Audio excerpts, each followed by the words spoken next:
আসসালামু আলাইকুম। কলকাতার সাংবাদিক ময়ূররঞ্জন দা বলছে, বাংলাদেশ থাকবে না, বাংলাদেশ থাকবে না। আমার কথা, বাংলাদেশকে আদেও আছে? এই যে একটা অলিভ অয়েল, এটা আমি বাজার থেকে কিনছি। আমি না, অনেকেই কেনে এই শীতের সময়।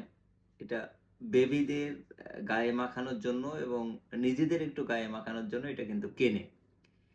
এটার খুচরা মূল্য 245 টাকা। 245 টাকা দিয়ে এই অলিভ অয়েলটা আমি কিন্তু বাজার থেকে কিনছি। কিন্তু প্রশ্ন রেখে যাব আপনাদের কাছে, এটা কি আদেও আসল? এটা কি আদেও আসল অলিভ অয়েল? এটার নাম Spanish skin care olive oil. আমি মর্মাহত, আমি মর্মাহত।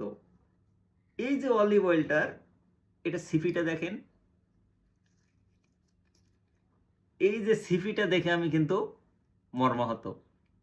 সিপিটা দেখেন। এই যে 245 টাকা একটা অলিভ অয়েলের দাম, এই অলিভ অয়েলে এই যে সিপিটা, প্লাস্টিকের একটা ক্যাপ এখানে দিয়ে দিছে।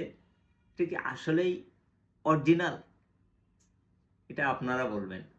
কারণ আমরা তো, বাংলাদেশ তো নাই, বাংলাদেশ তো ব্যবসায়ীদের হাতে জিম্মি হয়ে গেছে। দেখেন, ব্যবসায়ীদের হাতে বাংলাদেশ জিম্মি। আপনি কি কিনবেন? কোন জিনিসটা কিনবেন? অলিভ অয়েলটা দেখেন তো, আপনারা বলবেন এটা যে আসলে অলিভ অয়েলটা আসল না নকল। আসসালামু আলাইকুম।